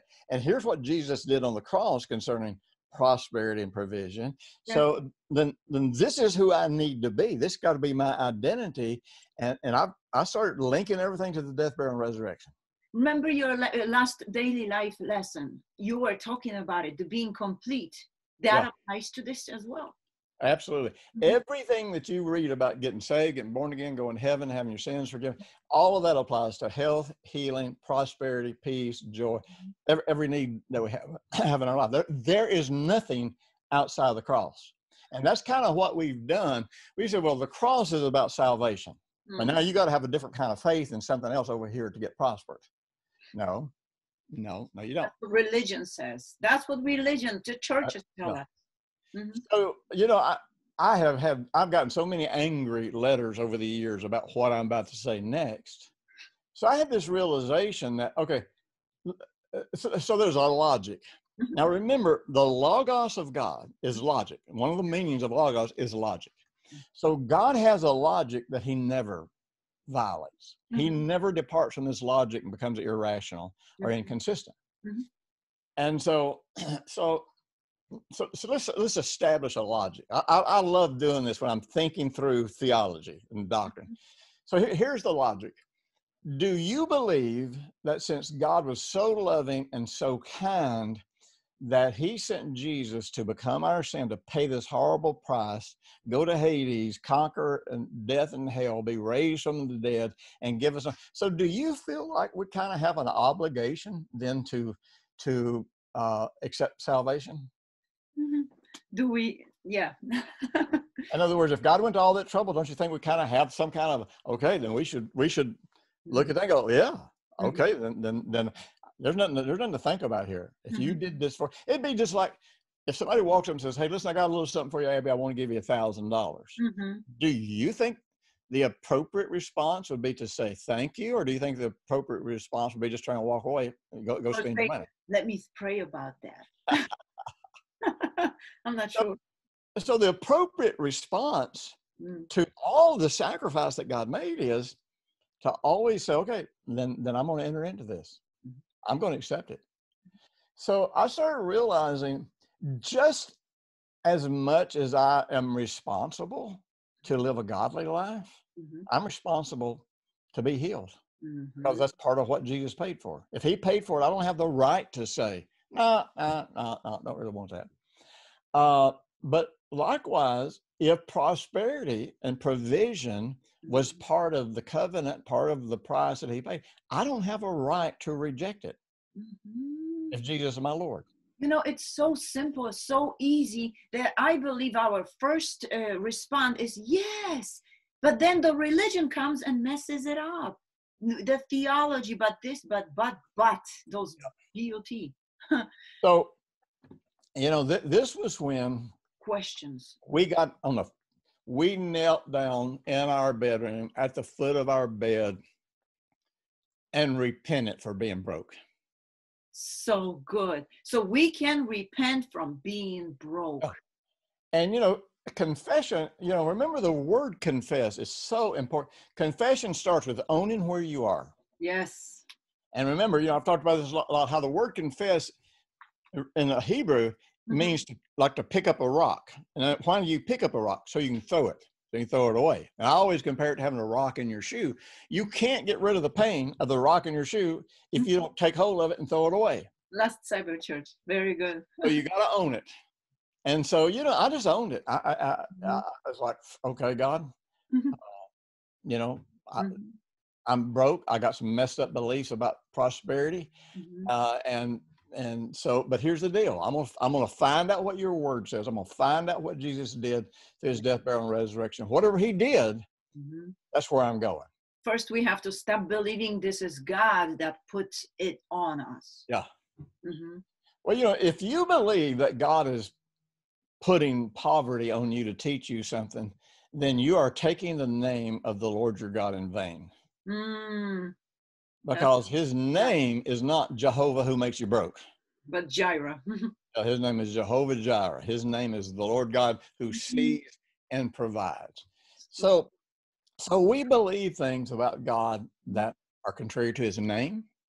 We believe things about God that are contrary to the teaching and the model and the example of Jesus. We believe things about God that contradict what Jesus did at the cross. So the real truth is we pretty much got a godless, Christless Christianity. All of the words are on our lips, but we really don't believe God's account of what Jesus did through the death, burial, and resurrection. Godless, Christless Christianity. That's big. That's pretty scary. Yes.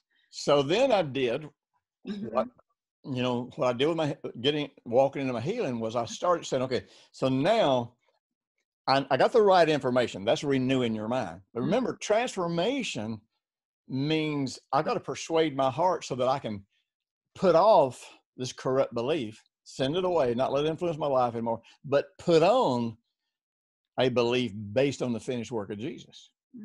And you persuade your heart to do that. So every day now I expanded what I was having in my daily work. And I didn't do it like legalistic. This is all about worship. I knew I was persuading my heart. You know, I wasn't trying to make it happen. I knew it already happened at the cross. I'm trying to persuade my heart. Mm-hmm. Now, all of the stuff that I do in persuading your heart, and there's so many subtle things about the heart. I'm not trying to be, I don't know what I'm not trying to be, but Yeah. there are so many people that think they know about the heart because they've read a few of my books and done a few things, but they do know some things, but they miss so many things. Because in my heart, see, your heart, the core of your heart is your identity. Yes, yes, yes. And so if your sense of identity, your sense of self doesn't change, but yet you're trying to change a belief, it never really syncs up, so to speak. I'm glad you talk about it. Yes. See, so I'm not just trying to persuade my heart that prosperity is biblical. Mm-hmm. I'm trying to persuade my heart that I am the kind of person that can live in prosperity. That's beginning. That's the root. If it does, that is the root. And if that's not the foundation of what how you're trying to change your beliefs, you'll always be inconsistent, on and off, up and down. So good. So your journey of healing in this financial area began with marrying or being in relationship with Brenda. That was the beginning, correct? Yep. Wow. And that's how you grew. That it was a process. It wasn't a sudden thing like people want. It's never a sudden thing. Right. People, we might have these moments where after we've planted seed, it seems like it all happens instantaneously, but it didn't. You spent days, weeks, months, years planting seed. Yes. That suddenly your eyes pop open and it seems like it all happened in that moment. You turn and you say, my gosh, we blessed today Africa, Asia, Poland, Europe. I don't know how it happened. You just walk day by day through to this, right? Exactly. I didn't plan any of this stuff that we're doing other than I just wanted to influence the world. I'm going to follow God and figure out how to do it. That's it. That's my whole big old plan. Yes. But keep in mind, any belief that you try to change that's not based on an identity change, you can never sustain it, even if it happens. Say this again. This is so good. When the children of Israel were attempting to go into the promised land, the promised land is a type of what the New Testament calls the kingdom of heaven. It's heaven on earth. All your needs are met. You're protected. You got everything that you need. But see, the problem was that the children of Israel, they believed God to go in to fight their way in and overcome the giants and overcome all these enemies. By the way, all of the kingdoms they had to overcome, each one of them represent a work of the flesh. And so this is not about fighting the devil. This is about dealing with my lust, my flesh, the things that will seduce me. So what happened is they believed God and they entered in, but the problem is they couldn't sustain it once they got there. They thought once they entered in that the trusting God was over, and they didn't become the kind of people that could maintain the inheritance. Well, see, if you say, let's say it's finances. So you're starting to persuade yourself to believe in finances, and you do kind of develop a belief that says God wants me to prosper. So then you kind of open up to it and you start seeing more. But the problem is, if you don't develop your heart, the high probability is getting those finances will destroy you. Oh. Because you won't have the character to live in that inheritance. So the pathway to knowing that you're developing character is not to seek prosperity. I've never sought prosperity. I started realizing prosperity was biblical. I started realizing Jesus had died and been raised from the dead to fulfill God's name and his promises about prosperity. But here's what I also saw. You got to remember now, here, let me put a little parentheses in here.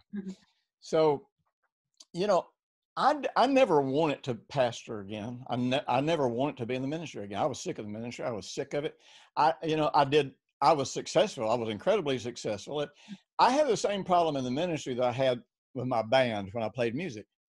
Everybody wanted me around for the success I could bring them. And it didn't matter if it's congregational members or if it was other ministerial organizations. And so basically it was all codependent. It was all about, we want you for the benefit you can bring us, but it wasn't relational. It wasn't even about them growing in God. It was just about them getting what they wanted. And so I just, I mean, I loved God. And, Brenda and I kind of said, look, I can make $1 million a year easy. You just turn me loose. I tell people, you could drop me in the jungle naked and come back, a year later, I'll be prosperous.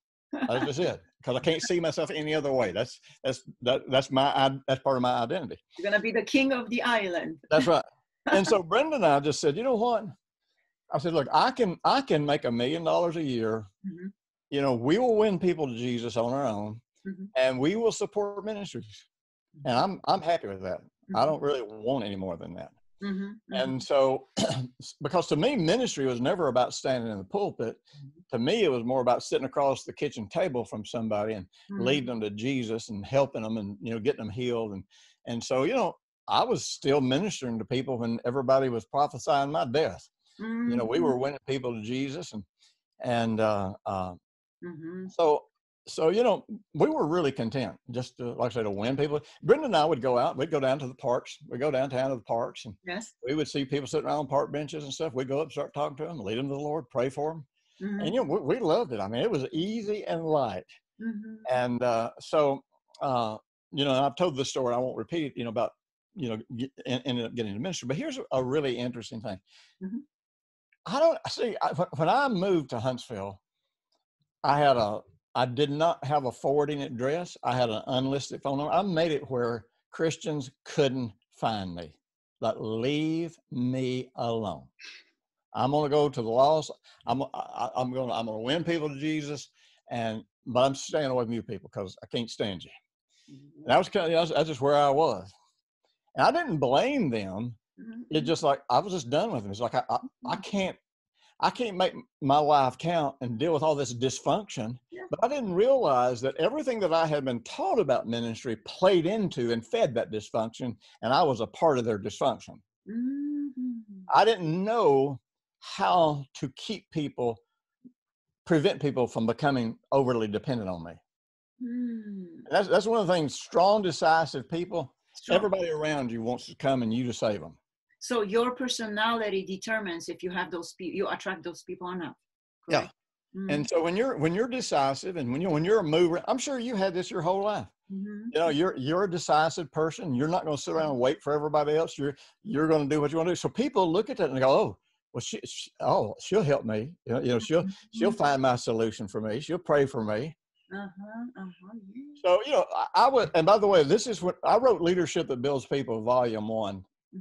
From that time that I was out of the ministry, and that writing that book, I didn't write, nothing I do is ever about writing a book or producing something. This was all that I developed that made me understand how to be in the ministry like Jesus was and not be codependent. So good. So good. Dr. Jim, you talk about finances from the most healthy, the right perspective of a heart, developing your personality, your character, ethic, morality. That's the foundation, because I believe if I asked anyone else talk about finances, they would talk about building strategy, 5 steps to do this, 10 steps and this. This is all good, but you approach our heart. If you have the right, you're right with God, you know who you are, your identity, your foundation, everything else will fall. But did you have, let me just ask above all this thing, did you have any particular strategy that you followed? Any management, any plan? Well, I didn't so much have a strategy to reach a goal. I developed strategies to manage my life and my beliefs and to maintain a certain kind of character. Good. So I was going to tell you, one of the things that happened was, so nobody knew how to get in touch with me. And I have no idea to this day how this happened, but I got a letter from a minister friend of mine that I hadn't talked to in over a year. And so you know, it wasn't condemning, and he wasn't being self-righteous. So I called him up and just talked to him a little bit. And so he didn't ask me what I was doing, if I was in ministry, not in ministry. We never had that discussion. Okay. He just said, you know something? He said, I'd like for you, he lived in South Carolina. He said, I'd like for you and Brenda to come up and spend some time with me and Deb. And he said, you know, and there's some places up here I think need to hear what you got to say. And, you know, I wasn't even wanting to go preach to anybody. And I would just reluctantly, I said, well, you know what? Okay, whatever. And so also, I was content just to lead people to Jesus, lay hands on the sick, lead people in the baptism of the Holy Spirit, you know. And so I was satisfied. I wasn't feeling any lack at all. I wasn't longing for the pulpit. So he set up about 4 or 5 churches for me to speak in on the way to go see him. Oh. And so, you know, it was kind of, they were small churches, but it was hugely successful, hugely effective. So then this put me to have to start facing, not that I want to be in the pulpit, but do I have a responsibility to fulfill the calling that God gave me in the beginning? And one of these days, we'll do one about how God literally brought me out of not wanting to be in the ministry, dealing with my past. That's our next session.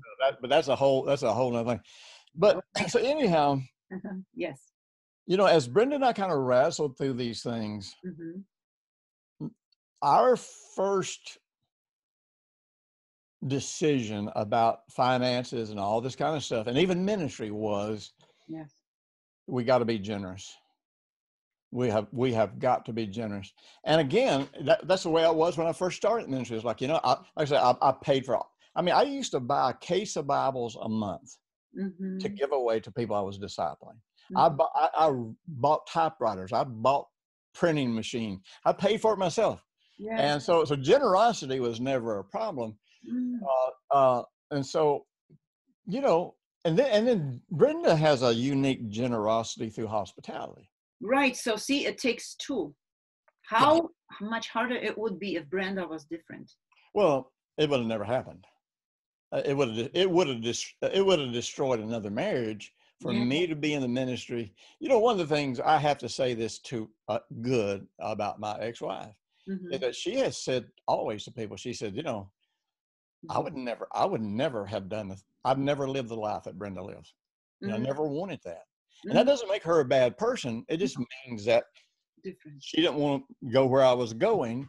And thank God, you know, that, you know, she moved on with her life. I moved on with my life. But Brenda's hospitality was such a big factor in this.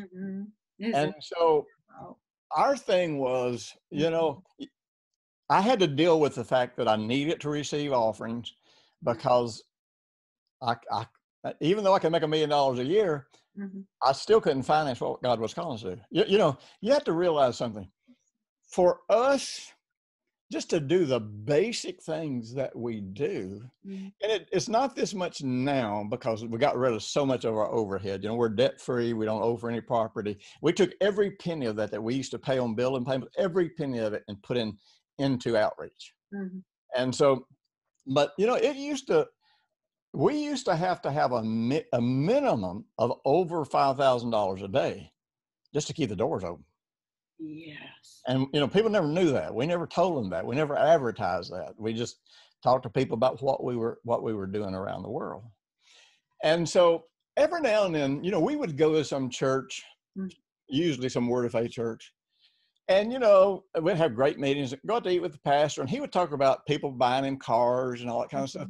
And, you know, I remember Brenda saying, you know, Jim, I'm not complaining. She said, but I just don't understand. We go to these churches and, you know, people are buying them cars and stuff. And she said, you know, nobody's wanting to buy us a car. And I said, that's because we're usually the one buying other people's cars. We're the ones giving away. I said, and it wasn't that she had a bad attitude. And I said, besides that, we're never in the pulpit dropping hints for money. Yeah. And, you know, you'd be in these churches and you'd hear the pastor talk about, man, my old car about broke down, but I'm believing God, he's going to give me a new one. What happens? Then somebody comes up and says, oh, okay, I'll buy you a car. I'm not saying it's wrong. I'm right or wrong, but the point is, and this is ministry, this is finances, this is every part of our life. So when we start making this journey back, you know, first thing is I realized generosity. See, grace is always a two-sided coin. And so if you want prosperity, that's one side of a coin. But if you want prosperity to come by grace instead of by works, and grace is where God is working in you, then the other side of that coin is generosity. And so the grace, and Paul says, this is the kind of grace you want to seek. When he talks about finances, seek the grace of generosity. And so, you know, there were a lot of places I was very generous, and there was a lot of places I struggled about being generous. And there were places Brenda really helped me with generosity. You know, when we first got married, our real first ministry passion was to help widows, divorcees, and single people in the holidays, because that's when they all committed suicide and got drunk and messed up their lives. And so, you know, here we are, we're struggling financially. We barely have enough food to feed our kids. Nobody knew that, because again, you know, I followed the model my mother set, and Brenda was like this. You know, we never talked to people about our needs. We never dropped hints. We never talked about lack. We never talked about our struggles. It's like if somebody helps us, it's not going to be because we drop hints. It's either because we straight up tell them we need help, or we just trust God to touch people's hearts. So we started the first year we were married. We started on every year on Christmas Day and on Thanksgiving Day, we would invite in as many people as our little apartment would facilitate, which we could get about 20 or 30 people. I mean, we'd have people downstairs, out on the patio, in the living room, upstairs in the bedrooms. And so Brenda would cook a Thanksgiving and Christmas meal every year for singles, divorcees, and widowers. And, but see, here's what nobody understood. So good. Many times we would take the last can of food that we had to prepare this. But they didn't know it. They didn't know, never done. Matter of fact, I even had people that were critical of me. You know, they would say, well, Jim, I don't have the money you have to invite people in. And, you know, we would never tell them, would never respond to us like, no, you don't understand. We don't even know where our kids are going to get lunch tomorrow, because we put the last food that we had on the table today to minister to you. And so we started, and Brenda was incredibly generous and incredibly kind and worked really hard to cook we got up to where we would have hundreds of people. And we had one of our buildings had a kitchen and a cafe that we would invite people in, but Brenda was still the main person that prepared all of it and oversaw all of it. And we would bring these people in and minister to them. So everything that we did was from this perspective of, we're not here to get, we're here to give, and God's got to take care of what we need. So, so, you know, we made this journey, and, you know, I sought to grow in the grace of generosity. I mean, I wanted to grow in that. That's so good. And so the end result was that, now people might be saying, but wait, I'm not called the ministry. But this is the same way you do it, whether you're in the ministry, whether you want to be a businessman. It really, really doesn't matter. And, you know, one of the things that used to happen, because I always created my personal income outside the ministry. I wasn't getting rich off of the ministry, because we were putting all this money into people. So I still had to find ways to make my personal income. I remember one time I was a part of this organization. And so, man, I had reached the highest levels of this organization, I think, quicker than anybody in the history of the company ever. And so everybody wants to know, how did I do it? Yes. And so this happened to me a lot, you know, where I would always go, bam, I would rocket up to the top. And I always did the same way. And it was real simple. I would go in and say, here's the deal. Number one, we're here to serve people. Number two, you never put together a deal with anybody that is not in their best interest. It's got to be a win-win. You got to win, they got to win. And if you think that person is making a bad decision, it's going to hurt them financially, you hit the brakes, and you get them to stall that decision and think it through before they actually do this, because it's got to be a win-win. So it was all about generosity, and it's all about serving people. And so what would be interesting is everybody wanted me to come in and speak to their groups, and I would.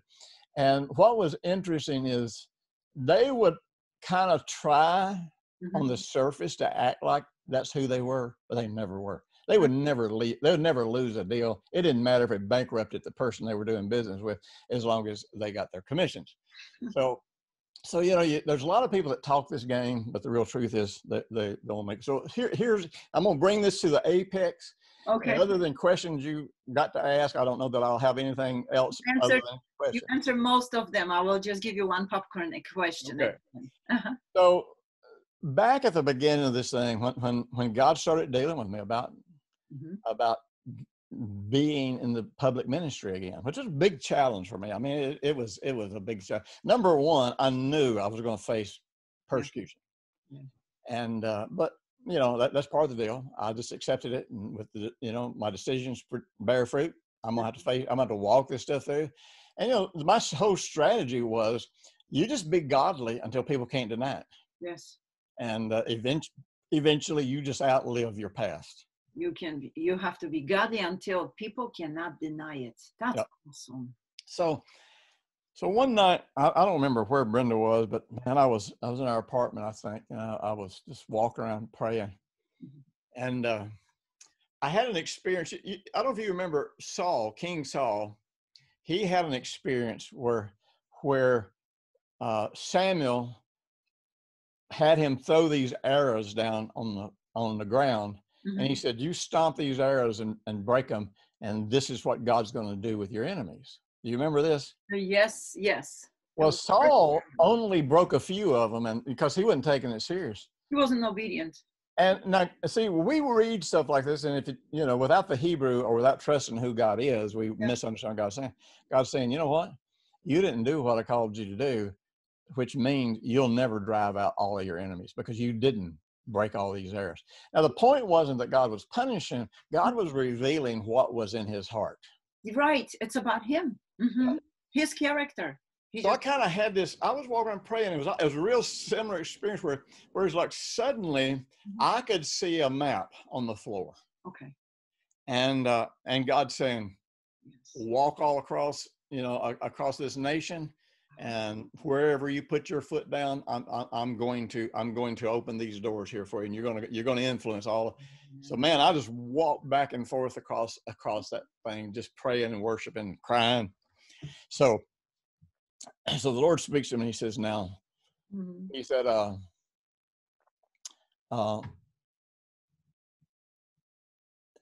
he said, "I want you to take everything you've learned from your journey. And I want you to teach everything that you know to to anybody that'll listen, anybody that open their heart to it." He said, I want you to teach them. And he said, and he said, they will have what you have learned plus what they have learned. And he said, they will go farther than you'll ever go. They'll touch more lives than you'll ever touch, but this will be the way you will influence the whole world. Now, when you're like, 28, 29 years old or 30 years old, you're thinking, wait a minute, I want to go farther. I thought I was going to be the big dog here. So, the only model for ministry that we had up until that time was Kenneth Copeland, Oral Roberts, Jimmy Swaggart. And so all those ministries were built around one figurehead, and he was the gate, and everything had to come through them, and everything that would ever be accomplished, it kind of had to be and I'm not saying it's wrong. I'm just saying that was how people did it up until then. And I had this realization, and God had already dealt with me earlier in the year about this, because see, back in when I first started, back in the 70s, my meetings were as big as Kenneth Hagin's. My meetings were as big as Jimmy Swaggart's. We were all about the same size. Wow. But the Lord spoke to me even back then not to become a specialist. He said, if you become a specialist, you'll spend the rest of your life trying to make the Bible say what you need for it to say to validate your ministry. Don't do it. Or what people want to hear, correct? Well, yeah, because people come to hear you because of what your specialty is. Oh, yeah. And so, man, it was special anointing. Sorry. yeah, special anointing. So it was tough, but I followed the Lord. And I just said, okay, so I made sure that I just whatever I was preaching on was whatever I felt like I should preach on at that time. And I made sure that in working with people and developing people, it was all about connecting them to Jesus, not connecting them to a doctrine or to me or to our ministry. So I was, God had been preparing me for this night for quite a while. So I was like, Lord, I don't understand, because the only model I had was what we had seen. Like I said, Oral Roberts, yes, just all of those guys that had made it back in the 20s and 30s and 40s and John Osteen. Yeah. And so I said, I said, I'll do this, but I'm not even sure what this looks like or how this works. And he said, this is the Jesus approach to ministry. Well, that to me sounded like, I don't want to make myself like I'm the Jesus approach to ministry. It kind of sounded a little inflated, but the Lord took me to John, 14:12, where it says, and he said, this was the principle that Jesus used. He that believes on me, the works that I do shall he do also in greater. He said, Jesus did not come just to get people to do what he did. He came so people could do what he did, but actually have greater influence and greater ministries and reach farther than he ever reached. And the Lord said, if you are not willing to invest in other people and make them more successful than you are, then you can't do what I've called you to do. Wow. What a humility is to say yes to God. Well, it was challenging, because I didn't understand. I didn't really mind following God in it, but it's just challenging because I never seen anything like this. I don't know what this looks like. Yeah. But at the end of the day, and this weaves into prosperity, this weaves into everything good that has happened in mine and Brenda's lives, is our goal. Now again, you have to be careful when you got this kind of goal, because it could all get kind of codependent and convoluted. You know how I am in UI. It's like, quit telling people I'm your mentor. Just tell people I'm your friend. I don't want people, you don't need to be out quoting me. You need to be quoting Jesus. You don't need to be telling people what I said. You need to be taking what I said, deciding if it's truth, and then you quote it because it's in the Bible, and you can show them it's in the Bible. I don't want to be the center of anything. Don't make people idol. Exactly. No, on pedestal. Jesus exactly. On a pedestal. So, our entire life, I did this in business. I do this in ministry. I try to do this in friendship. But my goal in people is to invest in them with whatever I have, without them getting dependent on me, because I'm always pointing them to Jesus, pointing them to how this only works through the grace of God, through allowing God to work inside you. But my goal and Brenda's goal is we always want to invest in other people, so that instead of going out and living our dreams, they're going to live their dreams. As a pastor, I used to tell people, it's like, every church in the world is going to say, come and get our vision. And I don't believe in that. No. Because what they're really saying is, give up your vision and get mine. And I'm like, makes sense. It's not logic. I don't want a bunch of people following me who are willing to abandon God for me. That's kind of sick. But I always say, here's the deal. I'll always let you know where I'm going. Yes. You decide if you can fulfill your life's calling within what I'm doing. In other words, will what I'm doing empower you and help you do what you're called to do, and if you can't do that here, go find someplace that you can. You know what it leads me to? Thinking, when there is big church that wants to start new location, they have to be careful, because the other baby church that they want to start, that city or that town might have completely different need than the city where they are placed, isn't it? It's same principle that you talk about. So, we've got, in the ministry, we've got thousands of ministers around the world that we have influence in their lives. Not influence over them. They don't have to answer to me for anything. But this, the work that you do with us, we invest in people all over the world and we don't ask for nothing back. Mm-mm. I was just on a phone call yesterday. We're getting ready to put our material in about 100 federal prisons. And it's like, so we were discussing it with a guy, and I'm like, we don't want anything. We're not charging you for anything. We will provide everything to you for free. Mm-hmm. We will. Mm-hmm. And so, when you make other people more successful than you are, mm-hmm. then that's kind of the ultimate generosity. Mm-hmm. And the thing is remember, you reap what you sow. Mm-hmm. Yeah. So, there's never been a time in my life that I wanted to expand ministry, that I wanted to reach more people, or I needed to take care of my own financial responsibility. Never been a time that the opportunity to either earn the money or find some way, to create resources. Never been a time that it doesn't open to me. Never. Wow. It's walking in faith. You've got to walk in faith in order to live that life. Otherwise, you're going to set yourself for a failure. Because if somebody does what you say without the heart attitude, the right motives, he's going to fail. Yep. Well, God can get us anywhere. The problem is we just got to believe that, and we got to hear, trust and obey. Hear him, trust him, follow him. Yeah. Pretty simple. That's it. That's my whole philosophy of success right there. That's good. Okay, last popcorn question. Even though I've heard you're teaching about it, so I just want you to mention who in the marriage can or should keep the budget in the family. Now, again, I know the answer, but many people might not. Well, the religious people would answer that the man is supposed to. But really, the person that manages money best is the one that should do it. Yeah, bam, that's it.